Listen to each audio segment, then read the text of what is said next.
नमस्कार, मैं डॉक्टर रजनीश कुमार आप सभी का एक बार फिर से हार्दिक स्वागत करता हूं। आज के वीडियो लेक्चर में हम हिंदी उपन्यास के अगले क्रम पर बातचीत करेंगे।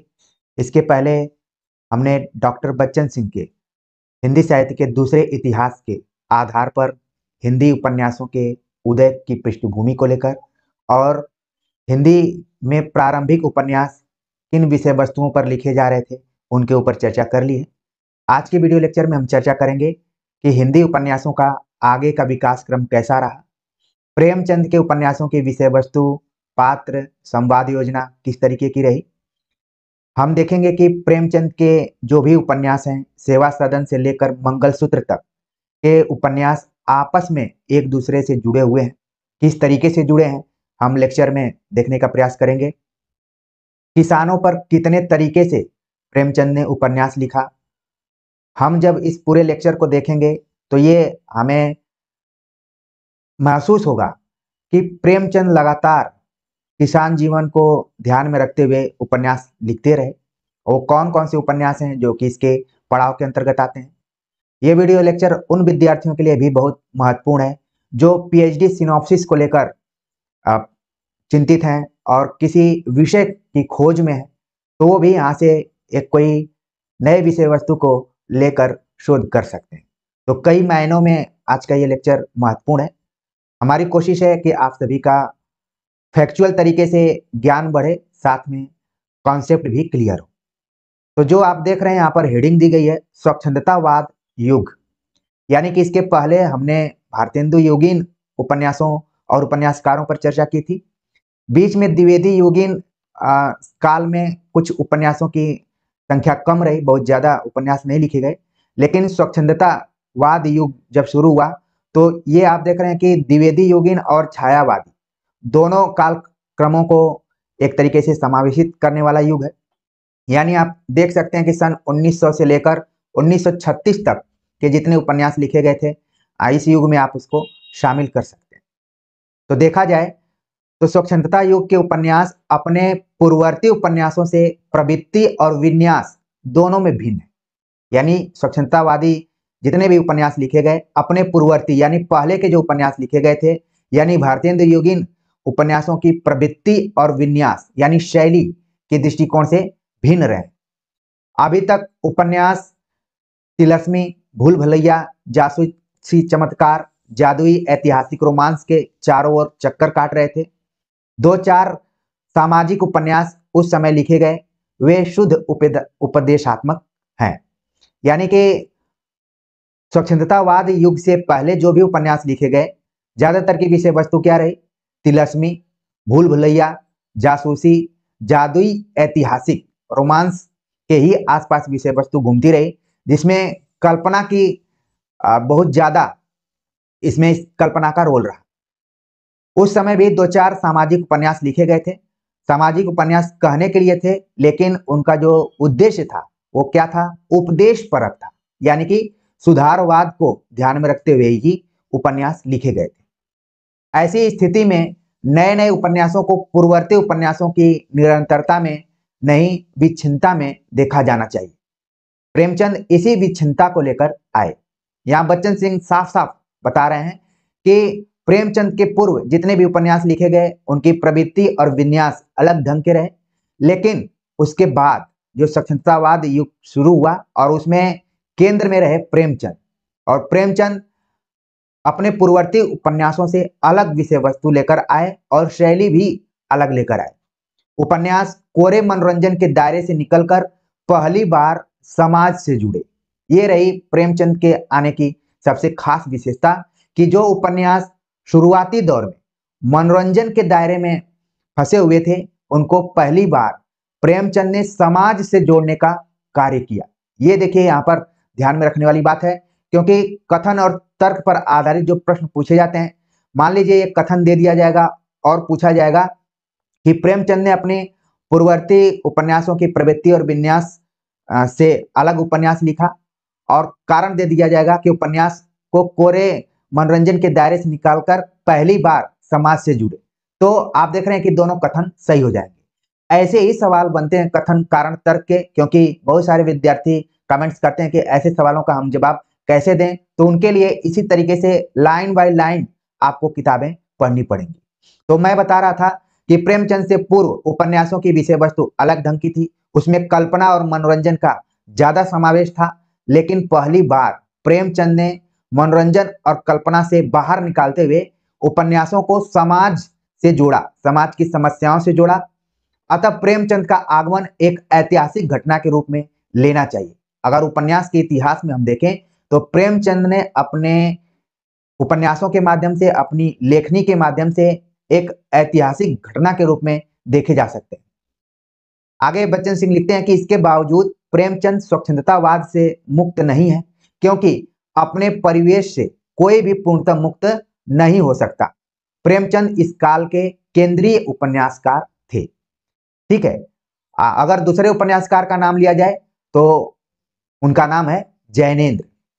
प्रेमचंद के बाद जो केंद्रीय उपन्यासकार थे स्वच्छंदतावाद के, उसमें जैनेन्द्र का नाम महत्वपूर्ण है। और जैसे ही मैंने जैनेन्द्र का नाम लिया, आपके दिमाग में जैनेन्द्र के वो सारे उपन्यास आ गए होंगे जो कि मनोविश्लेषणवाद पर आधारित है। जैनेन्द्र के अलावा छायावादी कवियों में प्रसाद और निराला ने भी उपन्यास लिखे। कविता की तरह उपन्यास के क्षेत्र में भी यह युग अत्यंत महत्वपूर्ण है, यानी छायावादी कवियों का काफी रोल रहा है। जहां जयशंकर प्रसाद कविता के माध्यम से, नाटक के माध्यम से और उपन्यास के माध्यम से अपनी उपस्थिति हिंदी साहित्य में दर्ज करते हैं, वहीं निराला भी आप देखेंगे कि कविताओं और उपन्यासों में काफी महत्वपूर्ण भूमिका निभाई है। तो इसका मतलब है कि जब भी आप हिंदी उपन्यास पढ़ेंगे तो प्रेमचंद, जैनेन्द्र के साथ साथ प्रसाद और निराला के उपन्यासों को भी ध्यान में रखना चाहिए। अब हम विस्तार से बात करेंगे प्रेमचंद के ऊपर और देखने का प्रयास करेंगे कि प्रेमचंद ने जितने भी उपन्यास लिखे, अब तक हमने जो तथ्यात्मक रूप में देखा है कि लगभग 13 उपन्यास प्रेमचंद ने लिखे थे, पूर्ण और अपूर्ण तरीके से। तो वो उपन्यास लिखने की उनको प्रेरणा कहां से मिली और किस परिवेश से प्रभावित होकर प्रेमचंद ने ये सारे उपन्यास लिखे हैं। प्रेमचंद का जन्म बनारस शहर के निकटवर्ती गांव लमही में हुआ था। सन 1880 में इनका जन्म हुआ था और निधन हो गया 1936 ईस्वी में। यानी आप देखेंगे कुल लगभग 56 वर्ष का इन्होंने जीवन व्यतीत किया, इनकी उम्र रही। तो बहुत ज्यादा देखा जाए तो नहीं रही, जिस हिसाब से एक मनुष्य की स्वाभाविक होनी चाहिए, लेकिन इस 56 वर्ष में ही प्रेमचंद ने वो काम कर दिया जो कि लोग 100 साल में भी नहीं करते। तो प्रेमचंद का जन्म कहाँ पर हुआ, किस गांव में हुआ, ये सारी चीजें आप अपने दिमाग में रखिए। ये तथ्य उन विद्यार्थियों के लिए है जो अभी बेसिक तौर पर तैयारी कर रहे हैं, उन विद्यार्थियों के लिए बिल्कुल नहीं है जो कि कई बार परीक्षाओं में बैठ चुके हैं या फिर कई महीनों से तैयारी कर रहे हैं, उनके लिए बिल्कुल नहीं। लेकिन जैसा कि आप जानते हैं, छोटे छोटे तथ्यों को हम अपने मन मस्तिष्क में रखते हैं तो हमारा आत्मविश्वास बढ़ता है और लगता है कि हम सही दिशा में तैयारी कर रहे हैं। तो ये तथ्य भी महत्वपूर्ण है, क्योंकि परीक्षाओं में छोटे बड़े सवाल सबका बड़ा ही महत्वपूर्ण रोल रहता है। किसी को हमें छोटा नहीं मानना है, किसी को बड़ा नहीं मानना है। प्रेमचंद का बचपन कैसे बीता? खेत खलियानों में घूमने, गुल्ली डंडा खेलने, आती पाती खेलने, मौलवी उस्तादों के चिढ़ाने खिजाने और गरीबी से लड़ने झगड़ने में बीता था। प्रेमचंद का बचपन ऐसा लग रहा है कि हम सभी का भी बचपन है। अब तो धीरे धीरे जो पीढ़ियां हैं, जो नई पीढ़ियां आ रही हैं, वो खेत खलियानों से दूर होती जा रही हैं, गुल्ली डंडा जैसे खेलों से भी दूर हो रही हैं। आती पाती, मुझे नहीं पता है कि जितने भी विद्यार्थी यहाँ पर देख रहे हैं क्या वो कभी आती पाती खेले हैं कि नहीं। जहां तक मुझे याद आ रहा है कि गर्मी के दिनों में खेल खेला जाता था और इसको खेलने में लोग पेड़ पर चढ़ जाते थे और छूना रहता था। मौलवी उस्तादों के चिढ़ाने खिजाने, क्योंकि जब आप प्रेमचंद के उपन्यासों को देखेंगे तो कई जगहों पर इस समाज का भी चित्रण उन्होंने बखूबी तरीके से किया हुआ है और साथ में गरीबी से लड़ने झगड़ने में इनका समय व्यतीत हुआ। यानी कि बहुत अमीर परिवार से प्रेमचंद का संबंध नहीं था। तो जाहिर सी बात है कि प्रेमचंद जिस परिवेश में पले बढ़े थे, वहां उन्होंने संस्कार को पाया था, वो सभी चीजें इनके साहित्य में दिखाई देती हैं। ठीक है। गुल्ली डंडा पर इन्होंने कहानी भी लिखी हुई है। खेत खलियानों यानी कि किसानों को ध्यान में रखते हुए तमाम कहानियां और उपन्यास लिखे। बच्चों के खेल को लेकर भी कहानियां लिखे। मुस्लिम समाज को लेकर इन्होंने उपन्यास और कहानियां लिखी। साथ में गरीबी और जो ऋण ग्रस्तता होती है उसको ध्यान में रखते हुए भी अनेक प्रेमचंद की रचनाएं। देखा जाए तो ये किन विचारों से प्रभावित रहे, हम उनके बचपन के ऊपर बातचीत किए, लेकिन प्रेमचंद के ऊपर कुछ विचारों का प्रभाव भी रहा। और पैरेलल आप देखिए कि आपका जब बचपन बीता और फिर धीरे धीरे आप बड़े हुए, तो क्या आपके ऊपर किसी विचारधारा या फिर व्यक्ति का प्रभाव पड़ा? आप भी साथ साथ मूल्यांकन करते जाइए। प्रेमचंद के ऊपर प्रभाव पड़ा, वे धर्म में आर्य समाजी और राजनीति में गांधीवादी थे। हालांकि प्रेमचंद को लेकर यह काफी विवाद रहा है कि वो गांधीवादी थे, अंबेडकरवादी थे या फिर मार्क्सवादी थे, क्या थे। सभी विचारधारा के लोग अपनी तरफ इनको खींचने का प्रयास करते हैं, लेकिन यहाँ पर बच्चन सिंह ने क्लियर लिखा कि धर्म के मामले में अगर देखा जाए तो उनका संबंध आर्य समाज से था, वही आर्य समाज जिसके संस्थापक दयानंद सरस्वती रहे। और इसमें आप देखेंगे कि जो भी बातें कही गई कि वेदों की ओर लौटो, ठीक है, वेद को प्रामाणिक माना गया और साथ में जो भी धार्मिक अंधविश्वास रूढ़ियां रही उनमें भी थोड़ा बहुत सुधार करने का प्रयास किया गया। एक तरीके से आर्य समाज को आप देख सकते हैं समाज सुधार की दृष्टिकोण से। तो धर्म के मामले में प्रेमचंद का के ऊपर किसका प्रभाव था? आर्य समाज का था, तो इसको आप ध्यान में रख लीजिए। राजनीति के दृष्टिकोण से देखें तो गांधीवादी विचारधाराओं से प्रभावित रहे, यानी कि गांधी के जो भी विचार है, सत्य, अहिंसा, ये सारे, ठीक है, तो विचार इनके ऊपर प्रभावित हुए। और ये समय वही है जब गांधी का भी भारतीयों के ऊपर काफी प्रभाव था। महात्मा गांधी के असाधारण व्यक्तित्व, व्यापक राष्ट्रीय आंदोलन और उदात्त नैतिक मूल्यों से वे अत्यधिक प्रभावित थे। इसके अतिरिक्त आप देखेंगे कि सन 1917 में बोल्शेविक क्रांति ने उन्हें नए सिरे से सोचने पर बाध्य किया। बोल्शेविक क्रांति यानी कि जो रूसी क्रांति हुई थी उसका प्रभाव भी प्रेमचंद के ऊपर दिखाई पड़ता है। आगे जब आप देखेंगे प्रेमाश्रम नाम का इनका जो उपन्यास है उसमें इस क्रांति का उल्लेख किया है। तो जो विद्यार्थी अभी तक धैर्य बनाकर इस लेक्चर को सुन रहे होंगे, प्रेमचंद के तमाम उपन्यासों को पढ़ते हुए पूछा जा सकता है कि बोल्शेविक क्रांति का प्रभाव प्रेमचंद के किस उपन्यास पर पड़ा है, तो आप तुरंत बता देंगे प्रेमाश्रम के ऊपर, जो कि किसान जीवन को आधार बनाते हुए लिखा गया था, अवध के क्षेत्र को विषय वस्तु बनाई गई। गांधीवाद और समाजवाद के अंतर विरोधों की प्रतिध्वनियां उनके कथा साहित्य में प्राय सुनाई पड़ती है। मान लीजिए यहीं से सवाल कथन कारक तर्क पर आधारित पूछा जा सकता है कि प्रेमचंद के ऊपर गांधीवाद, समाजवाद के अंतर विरोधों की प्रतिध्वनियां सुनाई देती थी, सही है कि गलत है? तो अब तुरंत आप बताएंगे कि यह कथन क्या है, सही है। प्रेमचंद के लेखकीय जीवन का आरंभ उर्दू उपन्यास कहानी लेखन से हुआ।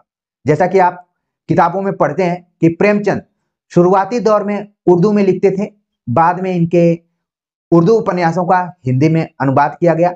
और कौन कौन से उपन्यास रहे और उन किन नामों से अनुवाद किया गया, अब उनके बारे में भी हम चर्चा करेंगे। लेकिन हमें यह ध्यान रखना है कि प्रेमचंद शुरुआती दौर में उर्दू में उपन्यास लिखते थे। उनके उर्दू कहानी संग्रह सोजे वतन को अंग्रेज सरकार ने जब्त कर लिया। इस जब्ती से कहानियों का मिजाज और प्रेमचंद के भावी लेखन का स्वरूप जाना जा सकता है। यानी कि जब किसी रचना को कोई सरकार जब्त कर ले या फिर उस पर प्रतिबंध लगा दे, तो इससे यह पता चलता है कि जो लेखक है उसका मिजाज क्या रहा है और उसका लेखन कैसा रहा है। इस संग्रह के जब्त होने के बाद उन्होंने अपना नाम नवाब राय से बदलकर प्रेमचंद रख लिया। तो यहां पर तो बच्चन सिंह ने बताया कि प्रेमचंद का जो मूल नाम था वो नवाब राय था, और जब उनके कहानी संग्रह सोजे वतन पर अंग्रेजों ने सख्ती बरती या उसको प्रतिबंधित कर दिया, तो प्रेमचंद ने अपना नवाब राय से नाम बदलकर प्रेमचंद रख लिया। हालांकि जब आप प्रेमचंद स्पेशल पेपर पढ़ेंगे तो वहां पर आपको बताया जाएगा कि प्रेमचंद एक पत्रकार थे या संपादक थे जिनका नाम दया नारायण निगम था, जो कि जमाना पत्रिका के संपादक थे। उन्होंने प्रेमचंद को सलाह दी कि उर्दू में आप जो भी लेखन कर रहे हैं वो अधिक से अधिक पाठकों तक नहीं पहुंच पा रहा है, इसलिए आप हिंदी में लिखना शुरू कीजिए। और दया नारायण निगम ने ही प्रेमचंद नाम रखा था। तो इस घटना को भी आप जरूर ध्यान में रखिए। यहां पर देखने वाली बात यह है कि गरीब जनता के पक्षधर प्रेमचंद का नाम नवाब राय था। यह भी कितना उटपटांग और अंतर्विरोधपूर्ण है कि जो लेखक गरीब जनता का पक्षधर है लेकिन उसका नाम क्या था, नवाब राय था। प्रिय विद्यार्थियों, वर्तमान समय में भी आप देखेंगे कि जो गरीब परिवार के या फिर पिछड़े पृष्ठभूमि के लोग होते हैं उनके नामों को आप देखेंगे तो वहां पर भी उटपटांग और अंतर्विरोध ही दिखाई पड़ता है। अक्सर लोगों का नाम कुछ अमीरियत लिए हुए दिखाई पड़ता है। ठीक वैसे ही जैसे प्रेमचंद का जन्म बहुत अमीर परिवार में नहीं हुआ था, जिसका प्रभाव इनके लेखन पर भी पड़ता है और एक गरीब जनता के पक्षधर के तौर पर उभरे, लेकिन अंतर्विरोधपूर्ण इनका नाम शुरुआती क्या रहा, नवाब राय। नवाब राय रहा और बाद में प्रेमचंद के नाम से लिखना शुरू कर दिए। प्रेमचंद के उर्दू उपन्यासों का अनुवाद हिंदी में हुआ और हिंदी उपन्यासों का अनुवाद उर्दू में हुआ। इसीलिए इनकी जो भाषा शैली आप देखेंगे हिंदुस्तानी, प्रेमचंद हिंदुस्तानी भाषा के समर्थक हैं थे और एक तरीके से आप देखेंगे कि पाठकों में जो पहुंच प्रेमचंद ने बनाई शायद कोई और दूसरा कथाकार या फिर लेखक बनाया होगा। ऐसा कहा जाता है कि प्रेमचंद के उपन्यासों को लोग रसोई घर में खाना बनाते हुए भी पढ़ते थे और उनके उपन्यासों पर कहीं तेल तो कहीं हल्दी भी लगा हुआ दिखाई पड़ता था। तो कहने का मतलब ये है कि ये लेखक भारतीय पाठकों के बीच में बहुत गहराई तक अपनी पहुंच बनाने में सफल रहे। इसी तरह वे हिंदी और उर्दू दोनों भाषाओं के अन्यतम कथाकार ठहरते हैं। ये लेक्चर पढ़ाते हुए मुझे अपने जेएनयू के वे दिन याद आ रहे हैं कि हम लोगों को एक कंपोजिट कल्चर पढ़ाया जाता था। अभी भी जो बच्चे पढ़ रहे होंगे वो इस चीज को याद कर लिए होंगे कि हाँ कंपोजिट कल्चर, हालांकि ये 6 महीने ही पढ़ाया जाता है। वहां पर हमें उर्दू भी पढ़ना होता था और हिंदी भी पढ़ना होता था। तो उर्दू के कई लोग भी प्रेमचंद को ही अपने उपन्यासकार के तौर पर मानते थे। हिंदी में तो हम मानते ही हैं, लेकिन उर्दू के भी जो पाठक हैं वो भी प्रेमचंद को अपना ही मानते हैं। तो एक तरीके से ये दोनों भाषाओं के साहित्य में अपने महत्वपूर्ण भूमिका निभाई और लोगों के दिलों में बसने का काम किया। अब हम बात करते हैं कि जो प्रेमचंद के उर्दू उपन्यास थे उनका अनुवाद हिंदी में क्या हुआ और एक दूसरे का क्या संबंध है। कौन से उपन्यास का नाम हिंदी का उर्दू में है, उर्दू का हिंदी में। तो उनका पहला महत्वपूर्ण उपन्यास सेवा सदन उनके उर्दू उपन्यास बाजारे हुस्न का हिंदी अनुवाद है। इसको आप इंपॉर्टेंट करके नोट कर लीजिए।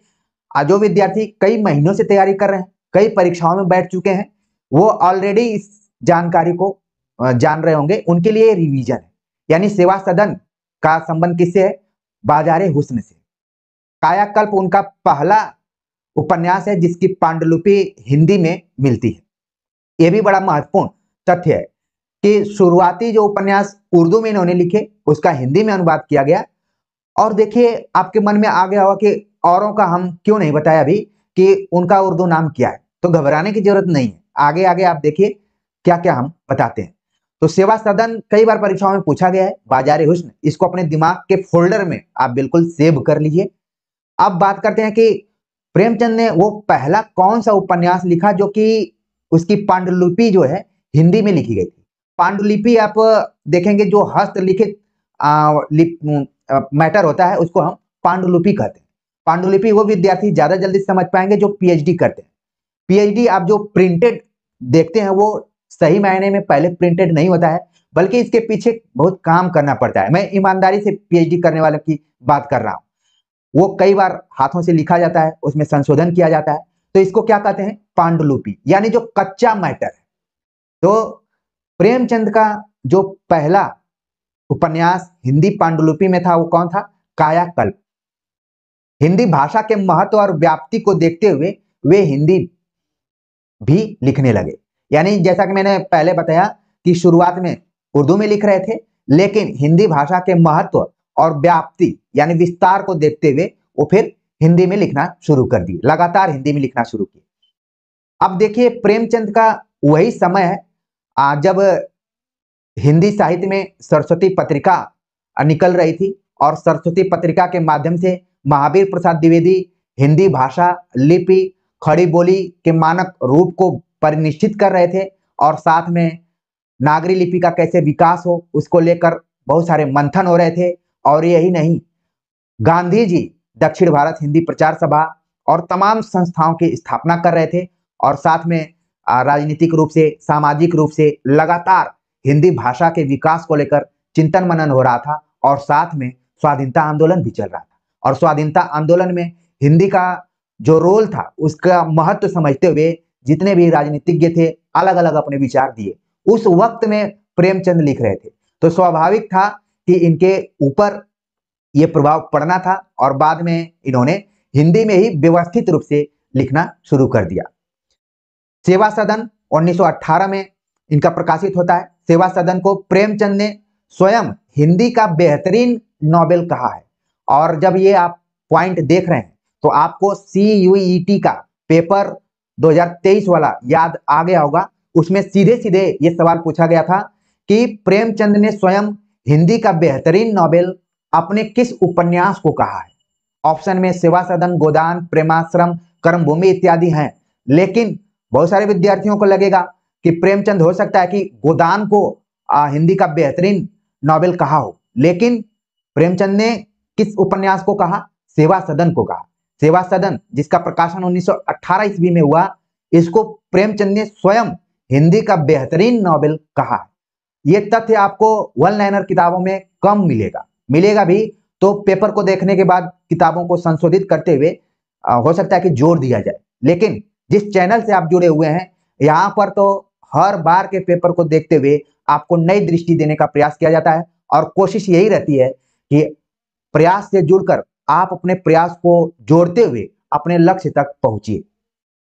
एक विद्यार्थी ने कमेंट्स कर बताया कि उनके जैसे बहुत सारे विद्यार्थी हैं जो कि इंटरनेट से, विकिपीडिया से, वन लाइनर किताबों से, इधर उधर की किताबों से पढ़ते रहते हैं और हर जगह कुछ न कुछ उल्टा पुल्टा प्रकाशन वर्ष दिया रहता है जिससे कि विद्यार्थी कंफ्यूज से हो जाते हैं। लेकिन यहाँ पर आप ध्यान में रखिए कि सेवा सदन का प्रकाशन 1918 में हुआ, जिसको कि प्रेमचंद ने हिंदी का बेहतरीन नॉवेल कहा है, खुद उन्होंने कहा। अब सेवा सदन की विषय वस्तु क्या है? इसमें वेश्यावृत्ति को समस्या के रूप में लिया गया। प्रेमचंद के पूर्व हिंदी उपन्यासों में वेश्याओं के प्रति घृणा का भाव प्रदर्शित किया गया है। प्रेमचंद इसके लिए उत्तरदायी सामाजिक आर्थिक सूत्रों की खोज करते हैं, यानी कि जो ये वेश्यावृत्ति की समस्या समाज में उत्पन्न हुई उसका कारण क्या रहा? सामाजिक आर्थिक। दहेज प्रथा, अनमेल विवाह ही वेश्यावृत्ति की ओर नहीं ले जाती, बल्कि उपयुक्त शिक्षा का अभाव और प्रतिकूल परिवेश भी इसके लिए उत्तरदायी है। तो यहां पर आप देख रहे हैं कि प्रेमचंद ने जो सेवा सदन उपन्यास लिखा उसमें वेश्यावृत्ति की समस्या को केंद्र में रखा। हालांकि रामविलास शर्मा ने इस उपन्यास का मूल्यांकन करते हुए लिखा कि नारी पराधीनता का सवाल यहाँ पर प्रेमचंद ने उठाया है और कारण प्रेमचंद ने बता दिया कि न सिर्फ दहेज प्रथा, अनमेल विवाह ही वेश्यावृत्ति की ओर ले जाते हैं, बल्कि सामाजिक आर्थिक कारण भी है इसके पीछे और शिक्षा का अभाव, प्रतिकूल परिवेश भी इसके लिए उत्तरदायी है। और साथ में उन्होंने बताया कि मध्य वर्ग की झूठी मर्यादाएं भी इसके लिए कम जिम्मेदार नहीं है।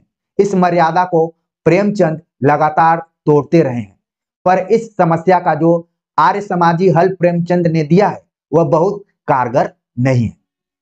यानी सेवा सदन जब आप पढ़ेंगे तो उसमें प्रेमचंद ने इस उपन्यास में थोड़ा सा आदर्शवाद का पुट रखते हुए आर्य समाजी हल देने की कोशिश की है। लेकिन बच्चन सिंह का यह मानना है, इसलिए मैंने इसको हाईलाइट कर दिया है कि हो सकता है पूछा जाए कि प्रेमचंद ने सेवा सदन में वेश्यावृत्ति की जो समस्या उठाई है उसका हल आर्य समाजी तरीके से दिया है, वह बहुत कारगर साबित नहीं हुआ। यह किसका कथन है? तो आप तुरंत अपने दिमाग में रखेंगे डॉक्टर बच्चन सिंह। सेवा सदन की स्थापना एक स्थूल हल है। वेश्याओं को नगर के बाहर बसाना भी एक काम चलाऊ नुस्खा है। इस कथन को बिल्कुल ध्यान में रखिए, इंपॉर्टेंट करके। बच्चन सिंह का यह मानना है कि सेवा सदन की स्थापना एक स्थूल हल है, वेश्याओं को नगर के बाहर बसाना भी एक काम चलाऊ नुस्खा है। तो ये तो रहा सेवा सदन। अब बात करते हैं प्रेमाश्रम के ऊपर। प्रेमाश्रम के बारे में बच्चन सिंह का एक बहुत ही महत्वपूर्ण विचार है या फिर कथन है जो कि परीक्षाओं में खूब पूछा जाता है। पूछा जाता है कि बच्चन सिंह ने हिंदी का पहला राजनीतिक उपन्यास किसे माना है, तो इसका सही जवाब है कि प्रेमाश्रम को माना है। प्रेमाश्रम सन 1922 ईस्वी में प्रकाशित हुआ। इसको लेकर, इसके प्रकाशन को लेकर भी कमल किशोर गोयनका, जब आप पढ़ेंगे और बढ़िया से पढ़ेंगे पीएचडी के दृष्टिकोण से, तो कमल किशोर गोयनका ने इसके प्रकाशन को लेकर काफी खोजबीन की है। उनका यह मानना है कि ये होली के आसपास में इसका प्रकाशन हुआ था, 1922 में होली यानी कि मार्च के आसपास। खैर, हमें इतना अंदर नहीं जाना है। प्रेमाश्रम 1922 को हिंदी का पहला राजनीतिक उपन्यास माना जाता है, ऐसा बच्चन सिंह का कहना है। इसमें प्रेमचंद किसान आंदोलन से जुड़ जाते हैं। इसके पहले के उपन्यास को आपने देखा, प्रेमचंद ने स्त्री को केंद्र में रखा, लेकिन अपने दूसरे ही उपन्यास में प्रेमचंद ने किसान आंदोलन से जुड़ने का प्रयास किया है। ठीक है, तो यहां पर आप ध्यान में रखिए कि प्रेमाश्रम की जो विषय वस्तु है वो किसान आंदोलन से संबंधित है। अब क्यों इस विषय वस्तु को प्रेमचंद ने बनाया, उसका कारण है कि चंपारण यानी कि बिहार में एक जगह है चंपारण, अवध, गुजरात आदि में किसान आंदोलन महात्मा गांधी की अगुवाई में चल रहा था। महात्मा गांधी ने संपूर्ण देश में राष्ट्रीय चेतना की जो ज्योति जगाई वह निरंतर जलती रही। गांधी जी का सबसे महत्वपूर्ण कार्य सामान्य जनता में इस विश्वास को दृढ़ करना था कि वह अंग्रेजी साम्राज्यवाद तथा उसके पोषक जमींदारों, देशी राज्यों, पूंजीपतियों के विरुद्ध लड़ सकती है। यानी कि ये पृष्ठभूमि उस समय की है जब महात्मा गांधी के नेतृत्व में चंपारण सत्याग्रह हुआ। ठीक है, और एक तरीके से किसानों को जोड़ा गया, और न सिर्फ चंपारण बल्कि आप देख रहे हैं कि अवध, गुजरात और जो भी भारत देश भर में किसान आंदोलन चल रहे थे वो सभी इसके पृष्ठभूमि में है। खासतौर से इसकी जो विषय वस्तु बनाई गई है वो अवध का ही क्षेत्र है। लेकिन क्योंकि हमने बताया कि प्रेमचंद के ऊपर महात्मा गांधी का प्रभाव रहा है, तो जो भी गांधी जी के प्रभाव रहे वही कि हमें अंग्रेजी साम्राज्यवाद से लड़ना है, और न सिर्फ अंग्रेजी साम्राज्यवाद से बल्कि उसके जो भी पोषक हैं जमींदार, देशी राज्य, पूंजीपतियों के विरुद्ध सबके खिलाफ लड़ना है। तो इस उपन्यास में आप देखेंगे कि इसको विषय वस्तु बनाया गया है। महात्मा गांधी की कार्य प्रणाली, जीवन दर्शन और व्यक्तित्व के प्रति प्रेमचंद की अगाध श्रद्धा थी। प्रेमाश्रम गांधीवाद के प्रभाव में ही लिखा गया था। तो यहां पर आप देखिए, ये बड़ा ही इंपॉर्टेंट पॉइंट है आपके लिए परीक्षाओं के दृष्टिकोण से कि प्रेमाश्रम पर किसका प्रभाव पड़ा, गांधीवाद का प्रभाव पड़ा है। प्रेम के माध्यम से हृदय परिवर्तन द्वारा राम राज्य की स्थापना करना इसका ध्येय है। आंशिक रूप से यह बोल्शेविक क्रांति से भी प्रभावित रहा है। तो आप देख रहे हैं कि प्रेमाश्रम उपन्यास पर जहां गांधी जी का प्रभाव है वहीं बोल्शेविक क्रांति का भी प्रभाव है। तो ये सारे तथ्य आप अपने दिमाग में धीरे धीरे बैठाते जाइए। प्रेमाश्रम में किसान जमींदारों की धौंस, बेगारी, शोषण, अत्याचार के विरुद्ध तनकर खड़े हैं। प्रेमाश्रम में आप देखेंगे कि जो किसान है वो जमींदारों की धौंस यानी उनकी धमकी, बेगारी, बिना पैसे के या फिर बिना मूल्य के ही काम करवाना, उनका शोषण करना या फिर कोई अत्याचार हो, इन सभी के खिलाफ प्रेमाश्रम के किसान तैयार हैं, खड़े हैं। और कुछ कथन है यहाँ पर कि यहाँ कोई दबैल नहीं है, जब कौड़ी कौड़ी लगान चुकाते हैं तो धौंस क्यों सहें, एक एक के सिर तोड़ कर रखूं, मियाँ हमारी गर्मी 5-5 रुपल्ली के चपरासियों के मान की नहीं। जाओ अपने साहब बहादुर के जूते सीधे करो, जो तुम्हारा काम है, हमारी गर्मी के फेर में न पड़ो, नहीं तो हाथ जल जाएंगे। तो आप देख रहे हैं कि ये किसान सन 1922 ईस्वी के आसपास में है। जब मैं इस लेक्चर पर बातचीत कर रहा हूं तो 2024 चल रहा है। शायद आज के किसान उतने तनकर विरुद्ध नहीं खड़े होंगे जितने कि प्रेमाश्रम के आप देख रहे हैं, और उनकी भाषा शैली को देखिए जिसको कि प्रेमचंद ने यहाँ पर रखा हुआ। इसीलिए आप देखेंगे कि प्रेमचंद के जितने भी उपन्यास हैं खासतौर से किसान जीवन पर, वे कालजयी उपन्यासों की श्रेणी में रखे जा सकते हैं। उपन्यास का एक पात्र है बलराज। ठीक है, प्रेमाश्रम उपन्यास का पात्र है बलराज, इसको ध्यान में रखें, जो रूस और बल्गेरिया के किसान मजदूर राज्य की बात करता है। जब आप प्रेमाश्रम पढ़ेंगे तो बलराज के ऊपर ऐसा लगता है कि बोल्शेविक क्रांति का प्रभाव पड़ा हुआ है। थोड़ा सा ये आप देखेंगे कि अन्य किसानों की अपेक्षा कुछ प्रगतिशील और क्रांतिकारी बात करने की कोशिश करता है। तो बलराज हमें जरूर ध्यान में रखिए, क्योंकि प्रेमाश्रम की तरह ही एक और बहुत ही फेमस उपन्यास है जिसका नाम है गोदान। उसमें गोबर भी आप देखेंगे कि बलराज का अगला रूप आपको दिखाई पड़ेगा। ठीक है, चलते आगे बात करते हैं कि दमन चक्र में किसान पिस जाते हैं, किंतु अंत में गांधीवादी जमींदार प्रेम शंकर के प्रभाव से लोगों का हृदय परिवर्तन हो जाता है। आप देखेंगे कि प्रेमाश्रम में एक प्रेम शंकर नाम का जमींदार है जो कि गांधीवादी विचारधारा से प्रभावित है। हालांकि इसी में एक दया शंकर नाम का भी जमींदार है जो कि काफी खड़ूस और अत्याचारी किस्म का है, लेकिन प्रेम शंकर का यहाँ पर चरित्र अलग ढंग का है और ऐसा माना जाता है कि ये गांधीवाद से प्रभावित है। इसमें और कौन कौन से पात्र हैं, जिसमें खूनी डॉक्टर प्रियानाथ, अत्याचारी थानेदार दयाशंकर आदि प्रेमाश्रम में बागबानी करने लगते हैं। गांव में रामराज स्थापित हो जाता है। इस कृत्रिम आदर्शवाद के कारण प्रेमाश्रम का पूर्वार्ध एक उपन्यास हो जाता है, उत्तरार्ध दूसरा उपन्यास हो जाता है। तो आप देख रहे हैं कि प्रेमाश्रम में ही एक तरीके से प्रेमचंद ने प्रयोग करने की कोशिश की है। उसका जो पहला भाग है वो आदर्शवाद से जुड़ा हुआ है, लेकिन दूसरा भाग आप देखेंगे कि आदर्शमुख यथार्थवाद की तरफ। प्रेमचंद के अगले उपन्यास पर बात करें तो उसका नाम है रंगभूमि, जिसका प्रकाशन 1924 में हुआ। इस उपन्यास के केंद्र में अंधे सूरदास का चित्रण प्रेमचंद ने किया है, जो एक छोटी सी जमीन का मालिक है। उसका सीधा संघर्ष पूंजीपति जान सेवक से होता है। फिर भी इसका फलक बनारस से लेकर राजस्थान तक फैला है, जिस पर अनेक वर्गों, धर्मों, जातियों का वर्ग संघर्ष और वर्ग सहयोग अंकित है। इस उपन्यास के केंद्र में, जैसा कि मैंने बताया, कि सूरदास और जान सेवक ही संबंध है। जान सेवक एक उद्योगपति है। वह पांडेपुर गांव में सिगरेट का उद्योग बैठाना चाहता है। पांडेपुर गांव जो कि वाराणसी शहर के एकदम से निकट है, बल्कि अब तो एकदम से एक दूसरे में घुल मिल सा गया है, लेकिन पहले ये गांव ही था। ठीक है, तो पांडेपुर गांव में जान सेवक एक उद्योग स्थापित करना चाहता है, और वो उद्योग किस चीज का है? सिगरेट का है। इसके लिए उसे गांव की भूमि की आवश्यकता थी। सूरदास ने जमीन बेचने से इनकार कर दिया, किंतु जान सेवक के साथ तालुकेदार भगत सिंह भी थे और अंग्रेज हाकिम क्लार्क भी।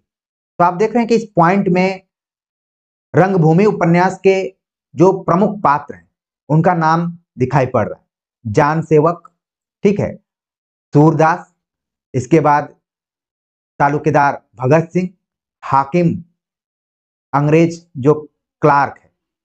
ये सभी नाम अपने दिमाग में जरूर रखिए। जान सेवक ने किसी तरह जमीन हथिया ली।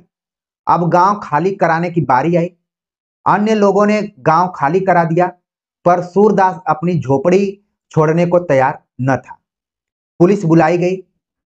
जन समुद्र उमड़ रहा था।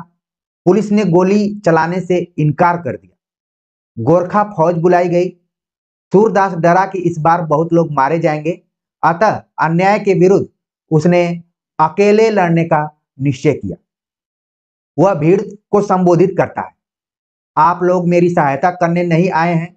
हाकिमों के मन में, पुलिस के मन में जो दया और धर्म का ख्याल आता, उसे आप लोगों ने जमा होकर क्रोध बना दिया है।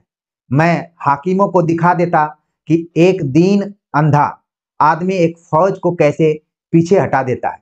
मैं धर्म के बल पर लड़ना चाहता था। देखिए, ये कथन किसका है? ये सूरदास का है। पर सूरदास क्लार्क की गोली से शहीद हो गया। चौरा चौरी कांड के कारण महात्मा गांधी ने सामूहिक सत्याग्रह बंद कर दिया था, किंतु व्यक्तिगत सत्याग्रह की छूट थी। सूरदास का सत्याग्रह व्यक्तिगत सत्याग्रह था। ये सारे पॉइंट आपको अपने दिमाग में रखना है।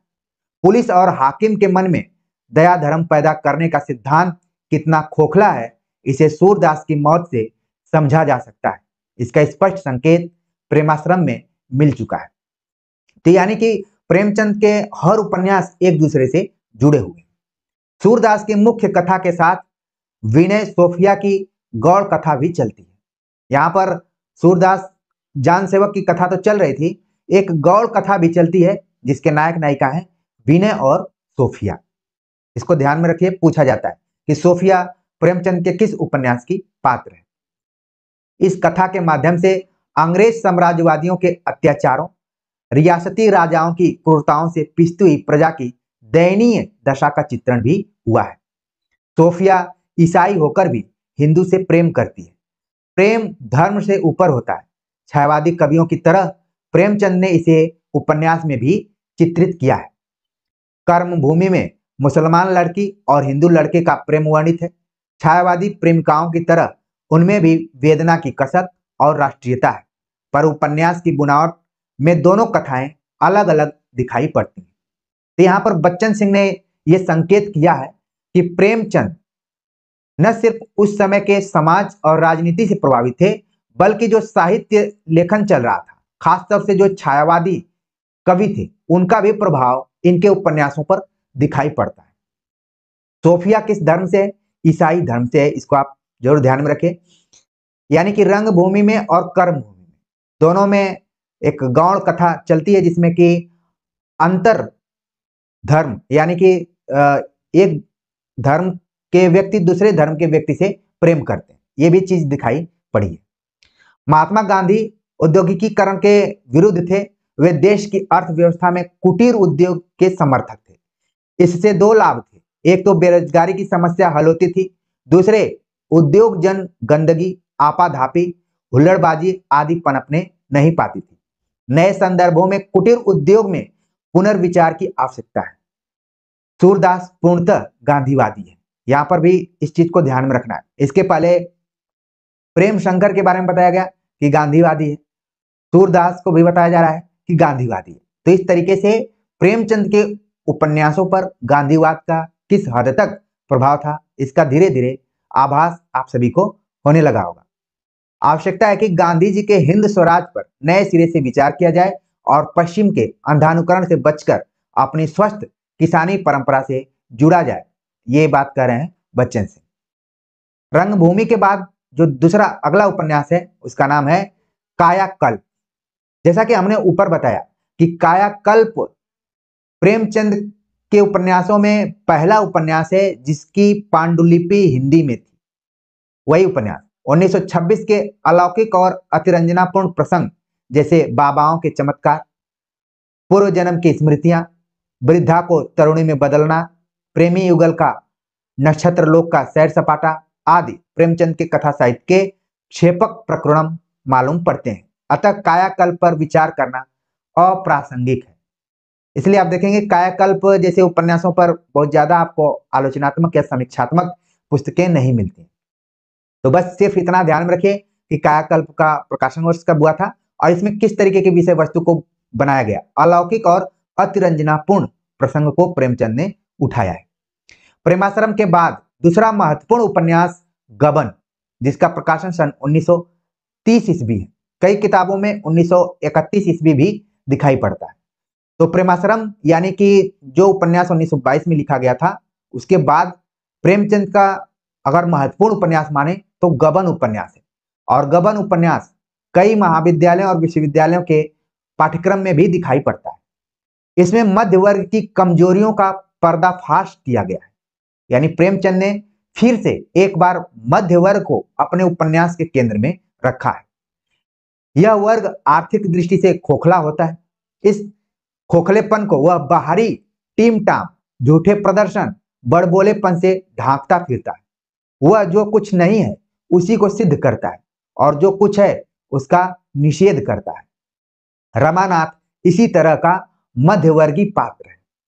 यानी गबन में आप देखेंगे कि प्रेमचंद ने मध्यवर्गीय वर्ग का दिखावापन जो है उसका पर्दाफाश किया है, उसको सामने लाने का प्रयास किया है। और जो ये पंक्ति यहाँ पर बताई गई कि आर्थिक दृष्टि से खोखला होता है, वो दिखावापन करता है। जैसे आप देखेंगे वर्तमान समय में जो शादी विवाह होता है, इसमें जिस तरीके के खर्च किए जाते हैं वो एक तरीके से दिखावे ही होते हैं। आप इस चीज को महसूस भी किए होंगे और कई बार देखे भी होंगे।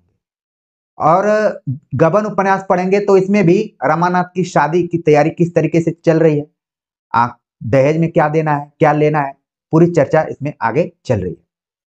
रमानाथ इस उपन्यास का मुख्य पात्र है रमानाथ अपनी पत्नी जालपा को प्रेम करता है। ठीक है, जो अगली इसमें आप देख रहे हैं नायिका है जिसका नाम है जालपा, पर काल्पनिक पैतृक ऐश्वर्य का रौब भी गालिब करता है, यानी कि झाड़ता है। घर की वास्तविक आर्थिक दशा जालपा के सामने आती ही नहीं, वह आभूषण का तकाजा करती है। जैसा जालपा का जब हम चरित्र चित्रण करते हैं तो एक पॉइंट आता है आभूषण प्रियता, यानी स्त्रियों में जो भी आभूषण प्रियता होती है उसकी प्रतिनिधि पात्र के तौर पर यहाँ पर जालपा है। वो बार बार आभूषण का तकाजा करती है अपनी आर्थिक स्थिति को बिना जाने। फलस्वरूप रमानाथ गबन करता है, वह भागकर कलकत्ता जा पहुंचता है, जालपा भी कलकत्ता आती है। तो देखिए परीक्षाओं के दृष्टिकोण से हमें गबन उपन्यास की विषय वस्तु तो ध्यान में रखनी ही है, पात्रों के नाम को भी ध्यान में रखना है, साथ में जो उपन्यास में कुछ स्थान आ रहे हैं जैसे कि कलकत्ता, पूछा जा सकता है कि रमानाथ गबन करके कहाँ भाग कर जाता है, तो कलकत्ता जाता है और जालपा भी उसको खोजते खोजते वहां पहुंच जाती है। देवी दिन खटिक का घर उपन्यास का रंगमंच बनता है। देवी दिन खटिक के पास रमानाथ जाता है और एक तरीके से देखें तो उपन्यास का रंगमंच बनता है, यहीं से उपन्यास के आगे का विकास दिखाई पड़ता है। जालपा के चरित्र में अप्रत्याशित परिवर्तन होता है और उपन्यास राजनीतिक हो जाता है। जब आप गबन उपन्यास पढ़ेंगे तो जालपा के अलावा एक और महत्वपूर्ण स्त्री का जिक्र होता है जो उस समय नाचने गाने वाले का रोल करती है। अगर आप सभी को याद आ रहा हो तो जरूर एक बार कमेंट कीजिएगा। ठीक है, अन्य उपन्यासों की तरह इसका ढांचा भी ढीला है, राजनीतिक मोड़ स्वाभाविक नहीं लगता। यह उपन्यास का अलग अंग है, पूर्वार्ध से भिन्न है। गबन के छपने के ठीक एक वर्ष पहले भगत सिंह और बटुकेश्वर दत्त ने असेंबली में बम फेंका था, यानी ये वक्त 1929 के आसपास का है। जीतन दास की लंबी भूख हड़ताल से मृत्यु हुई। लाहौर कांग्रेस ने पूर्ण स्वराज्य के लक्ष्य की घोषणा की। फलस्वरूप एक सामाजिक उपन्यास राजनीतिक उपन्यास में बदल गया और सब कुछ तेजी से परिवर्तन होने लगा। यानी कि गबन उपन्यास में आप देखेंगे कि प्रेमचंद ने सामाजिक समस्या को उठाने का प्रयास किया, लेकिन इन पृष्ठभूमियों में यह सामाजिक उपन्यास राजनीतिक मोड़ ले लिया। इस बदलाव की भूमिका में देवी दिन खटिक और उनकी पत्नी जग्गो को प्रतिष्ठित किया गया है। तो इन दोनों पात्रों को बिल्कुल ध्यान में रखिए। उनके दो जवान बेटे विदेशी कपड़ों की दुकान पर धरना देते हुए शहीद हो गए, इसका उन्हें गर्व है। देवी दिन नेताओं की असलियत जानता है। वह कहता है, अभी तुम्हारा राज नहीं है, तब भी तुम भोग विलास पर मरते हो। जब तुम्हारा राज हो जाएगा तब तो तुम गरीबों को पीस कर पी जाओगे। ये कथन किसका है? ये कथन है देवी दिन खटिक का। इसको ध्यान में रखिए, हो सकता है कि पूछा जाए। जूट मिल में काम करने वाले मजदूरों के पशुवत जीवन को खोलकर रख देना भी वह नहीं भूलता। देवी दिन के प्रभाव से जालपा भी बदलती है। यहाँ पर आप देख रहे हैं कि कैसे हृदय परिवर्तन हो रहा है। जो आभूषण की प्रिय थी या फिर आभूषण प्रियता उसके लिए सब कुछ था, उसका भी हृदय परिवर्तन होता है। और रमानाथ की दोबारा गवाही से क्रांतिकारी अभियोग मुक्त होते हैं। अन्य उपन्यासों की तरह पुलिस का जुल्म यहाँ भी दिखाया गया है। अंत में यहाँ भी एक स्वर्ग उतारा गया है जहाँ सब लोग कर्म लग्न होकर सुख शांति से जीते हैं, यानी कि आदर्शवाद को एक बार फिर से पेश किया गया है। कर्मभूमि अगला उपन्यास है जिसका प्रकाशन सन 1932 में हुआ और ऐसा माना जाता है कि प्रेमाश्रम की अगली मंजिल है कर्मभूमि। लेक्चर की शुरुआत में हमने आप सभी को एक पॉइंट बताया हुआ था कि हम देखेंगे कि प्रेमचंद ने अपने किन किन उपन्यासों में किसानों को केंद्र में रखा है। तो पहला आपने देखा प्रेमाश्रम, दूसरा एक तरीके से आपने देखा रंगभूमि को भी आप उसमें रख सकते हैं। तीसरा उपन्यास आप देख रहे हैं कि कर्मभूमि। कर्मभूमि को माना गया कि प्रेमाश्रम की अगली मंजिल है।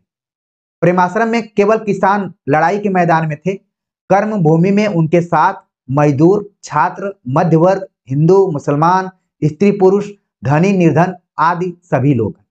यानी कर्मभूमि का आप देख रहे हैं कि दायरा थोड़ा सा बड़ा हो गया है। इसमें किसानों के साथ साथ अन्य वर्ग के लोग भी मौजूद हैं, यहाँ तक कि मध्य वर्ग जो कि सामान्य दिखावा देने के लिए प्रेमचंद के उपन्यासों में आया हुआ है, उसका पर्दाफाश उन्होंने किया। वो भी कर्म भूमि में आकर किसानों का साथ देने लगता है, यानी कि उसका भी धीरे धीरे हृदय परिवर्तन हो रहा है। सन 1930 के असहयोग आंदोलन में विभिन्न वर्गों, जातियों, धर्मों के लोग शामिल थे। 1928 में किसान मजदूर पार्टी की स्थापना हो चुकी थी। इसी वर्ष बारडोली का लगान बंदी आंदोलन भी शुरू हुआ था, जिसका नेतृत्व सरदार वल्लभ भाई पटेल ने किया, और यहीं पर महिलाओं ने उन्हें सरदार नाम से नवाजा भी। इसके अतिरिक्त सन 1932 में गांधी इरविन पैक्ट भी हुआ। इस देशव्यापी आंदोलन की औपन्यासिक अभिव्यक्ति कर्मभूमि में दिखाई देती है। तो कर्मभूमि की पृष्ठभूमि क्या रही है, आपने देख लिया कि कई आंदोलनों का समावेश, मिश्रण इस उपन्यास में दिखाई पड़ता है। इस आंदोलन का नेता अमरकांत है। अमरकांत को ध्यान में रखिए कि कर्मभूमि से जुड़ा हुआ। गबन गोदान जिस तरीके से महाविद्यालयों के पाठ्यक्रमों में है, उसी तरीके से आप देखेंगे कर्मभूमि भी कई पाठ्यक्रमों में दिखाई पड़ता है। जैसे कि जहां पर मैं कार्यरत हूं, वहां के पाठ्यक्रम में कर्मभूमि लगाया गया है। तो इस आंदोलन का नेता अमरकांत है। वह कुछ दूर तक किसानों का साथ देता है, लगान कम कराता है, लेकिन महंत के सामने झुक जाता है। आत्मानंद को जेल भिजवाता है, पुलिस के जुल्म से बचने के लिए जेल जाता है। उस समय के सामान्य नेता की यह सच्ची तस्वीर है। इस समय भी ऐसे लोगों की कमी नहीं है, ऐसा बच्चन सिंह का कहना है। तो आप अमरकांत को ध्यान में रखिए, आत्मानंद को ध्यान में रखिए। लगान बंदी आंदोलन होता है, पुलिस जालिमाना सख्ती करती है, गिरफ्तारी होती है, गोली चलती है, लोग हताहत होते हैं, गोरे गुंडे बलात्कार करते हैं, लेकिन जनता का उत्साह कम नहीं होता। पुरुषों के साथ चलने में स्त्रियां पीछे नहीं है, कुछ डग आगे ही है। अंत में एक समझौता होता है, राजनीतिक कैदियों को छोड़ दिया जाता है। लेकिन उपन्यास के उत्तरार्ध में प्रेमचंद की सुधारवादी मनोवृत्ति प्रबल हो जाती है, पर उपन्यास में ऐसे आंदोलनों के प्रति वे अपनी शंका भी व्यक्त करते चलते हैं। लिखते हैं कि सैकड़ों घर बर्बाद हो जाने के सिवाय और कोई नतीजा नहीं निकला। अंततः वे इस नतीजे पर पहुंचते हैं कि हमें प्रजा में जागृति और संस्कार उत्पन्न करने की चेष्टा करते रहना चाहिए। हमारी शक्ति पूरी जाति की आत्मा को जगाने में लगनी चाहिए। अपने उपन्यासों से प्रेमचंद ने यही काम किया है। एक चीज आप देखेंगे कि प्रेमचंद के पूर्व जो भी उपन्यास लिखे जा रहे थे, उनकी मुख्य प्रवृत्ति में सुधारवादी या फिर उपदेशात्मक प्रवृत्ति थी। प्रेमचंद अभी भी उस प्रवृत्ति से अपने को अलग नहीं कर पा रहे। हालांकि उन्होंने जरूर उपन्यासों को समाज से जोड़ने का प्रयास किया, राजनीति से जोड़ने का प्रयास किया, लेकिन सुधारवाद कई बार आड़े आता है, जो कि यहाँ पर आप देख रहे हैं। और बच्चन सिंह ने लिखा भी है। तमाम चीजों के बावजूद प्रेमचंद भी कुछ चीजों में अपने को मुक्त नहीं कर पाए। लेक्चर में आपने जरूर सुना होगा, याद आ गया होगा। प्रेमचंद के उपन्यासों के संदर्भ में जो विचार व्यक्त किए गए हैं, वे प्रायः एकांगी, यानी इनका मूल्यांकन करते हैं। वे एक और दुनिया के सर्वश्रेष्ठ उपन्यासकारों की श्रेणी में रखे जाते हैं, तो दूसरी ओर उन्हें द्वितीय श्रेणी का उपन्यासकार कहा जाता है। कोई उन्हें गांधीवादी सिद्ध करता है, कोई मार्क्सवादी, कोई आदर्शवादी, कोई यथार्थवादी, कोई उनके कथ्य को भारतीय कहता है, तो रूप को पाश्चात्य यानी अभारतीय कहता है। भिन्न भिन्न रंगीन चश्मों से चश्मे का रंग हावी हो जाता है। प्रेमचंद पीछे छूट जाते हैं। यानी कि बच्चन सिंह ने उन आलोचकों के तरफ संकेत किया है जो कि प्रेमचंद के ऊपर तमाम किताबें लिखे हैं, प्रेमचंद संबंधी कथा साहित्य का मूल्यांकन किए हैं और अलग अलग चश्मों से उन्हें देखने का प्रयास किया है। तो आलोचकों को भी आड़े हाथों बच्चन सिंह ने लिया है। वादग्रस्त होकर न जीवन को ठीक ठिकाने से देखा जा सकता है और न साहित्य को। अतः प्रेमचंद को विभिन्न कोणों से देखकर ही उनकी वास्तविकता समझी जा सकती है। वे मूलतः गांधीवादी हैं और भारतीय परंपरा से उनका गहरा लगाव है। गोदान 1936 में प्रकाशित हुआ। इसके पहले के उपन्यास गांधीवादी प्रभाव के कारण एक सांचे में ढले हुए हैं। गोदान में वे गांधीवाद से मुक्त हैं, मार्क्सवाद से भी उनका सरोकार नहीं है। कुछ लोग इसमें अंबेडकरवाद को भी खोजते हैं। तो यहाँ पर देखिए, कथन जो मैंने हाईलाइट किया हुआ है उसको ध्यान में रखना है कि गोदान में वे गांधीवाद से मुक्त हैं, मार्क्सवाद से भी उनका सरोकार नहीं है। किसका कथन है? बच्चन सिंह का। न तो उन्हें गांधीवादी यूटोपिया में विश्वास रह गया और न बल्गेरिया और रूस से आने वाले पत्रों में छपी किसानों की खुशहाल जिंदगी की खबरों में वे अपने देश के किसानों की दयनीय जिंदगी का सीधा साक्षात्कार करते हैं और गोदान भारतीय किसानों का मर्मस्पर्शी, करुण और त्रासक दस्तावेज बन जाता है। प्रेमचंद किसान जीवन का औपन्यासिक चित्रण करने वाले प्रथम भारतीय उपन्यासकार नहीं थे। इस चीज को ध्यान में रखना है कि भले हम प्रेमचंद को किसान जीवन से जोड़कर हिंदी में पहला उपन्यासकार मान सकते हैं, लेकिन अगर हम भारत के स्तर पर देखें, राष्ट्रीय स्तर पर देखें, तो ये तथ्य उन विद्यार्थियों के लिए है जो पीएचडी करना चाहते हैं और शोध करना चाहते हैं। प्रेमचंद से पहले किसान जीवन को केंद्र में लिखने वाले उपन्यासकारों में अगर नाम पढ़ें तो उनका नाम है फकीर मोहन सेनापति। फकीर मोहन सेनापति और प्रेमचंद के उपन्यासों का तुलनात्मक अध्ययन हो चुका है। आप चाहें तो और कुछ दृष्टियों को ध्यान में रखते हुए इन दोनों में तुलना कर सकते हैं, खासतौर से स्त्रियों को लेकर, दलितों को लेकर या फिर सामाजिक संरचना को लेकर। ठीक है, तो फकीर मोहन सेनापति सन 1847 में छमाण 8 गुंठ यानी 6 बीघा जमीन में किसान जीवन की समस्याएं उठाई थी, पर प्रेमचंद ने युगानुरूप इसे व्यापक, जटिल और गंभीर बनाया। जिस भारतीय संस्कृति को प्रसाद अपने नाटकों, उपन्यासों में खोज रहे थे, उसी को, उसके लोकोन्मुखी रूप को प्रेमचंद तत्कालीन इतिहास के किसान जीवन में खोज रहे थे। किसानी संस्कृति को उजागर करने के लिए उन्होंने सबसे पहले किसानी भाषा का प्रयोग किया। विभिन्न वर्गों, जातियों की सांस्कृतिक जड़ें उनकी भाषा में निहित होती हैं। रमानाथ और देवीदीन खट्टिक की भाषा अलग है। मालती मेहता और धनिया होरी की गाय संस्कृति और गारस्थिक जीवन की भाषा अलग है। राय साहब की रामलीला और गोबर की होली का हुड़दंग भाषाई स्तर पर अलग है, इसलिए सांस्कृतिक स्तर भी अलग है। होरी की मृत्यु सहज सरल ग्रामीण जीवन की भी मृत्यु है। शहर और गांव के गरीबों की संस्कृति एक है। पठानिन पेट काटकर अमरकांत के नवजात शिशु के लिए कुर्ता और टोपी तैयार करती है। इसके साथ ही उसका हार्दिक प्यार लिपटा हुआ है। औद्योगिक सभ्यता गांव के सामूहिक जीवन को नष्ट करती जा रही है। नृत्य गीत से संबद्ध जन संस्कृति को बड़े लोग घृणा करते हैं। प्रेमचंद उसे जीवित रखने के पक्ष में है।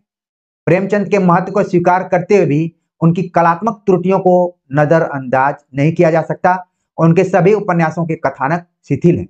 शिथिलता या बिखराव अपने आप में दोष नहीं, बशर्ते वह औपन्यासिक उद्देश्य की पूर्ति में सहायक हो। गोदान के अतिरिक्त अन्य उपन्यासों की हृदय परिवर्तनवादी परिणतियां उन्हें कृत्रिम बना देती हैं। जगह जगह नरेटर यानी कि कहने वाला का हस्तक्षेप उपन्यास कथा प्रवाह का हस्तक्षेप बन जाता है। गोदान ऐसे यथार्थपरक उपन्यास में भी नगर कथा ठूस ठास बन जाती है। गोदान में भी आप देखेंगे कि अगर केवल ग्रामीण परिवेश लिया रहता तो भी बहुत ज्यादा अंतर नहीं पड़ता। उसी चीज को यहाँ पर बच्चन सिंह का कहना है कि गोदान ऐसे यथार्थपरक उपन्यास में भी नगर कथा ठूस ठास बन जाती है। स्थान स्थान पर पैबंद और भी है, किंतु इससे प्रेमचंद का महत्व कम नहीं होता है। तो इस तरीके से हमने इस पूरे वीडियो लेक्चर में प्रेमचंद के संपूर्ण उपन्यासों और उनके विषय वस्तुओं पर चर्चा की है और सब्जेक्टिव तौर पर देखने का प्रयास किया है, क्योंकि जब आप परीक्षाओं के दृष्टिकोण से तथ्यों को अपने दिमाग में रखते हैं, याद करते हैं, तो तथ्य कुछ समय तक तो दिमाग में रहते हैं, लेकिन धीरे धीरे वो भूलने लगते हैं, कंफ्यूजन भी होने लगता है। लेकिन सब्जेक्टिव तौर पर जब हम पढ़ते हैं और किसी आलोचक के सहारे पढ़ते हैं तो चीजें लंबे समय तक याद रहती हैं और बैठ भी जाती हैं। तो इसी प्रयास में मैं आप सभी से जुड़ा। आप सभी के कमेंट्स का इंतजार रहेगा और कमेंट्स के माध्यम से ही पता चलेगा कि मेरी बात आप सभी तक कितनी पहुंच रही। तो आज के लेक्चर में बस इतना ही। मिलते हैं एक नए टॉपिक के साथ, तब तक के लिए नमस्कार।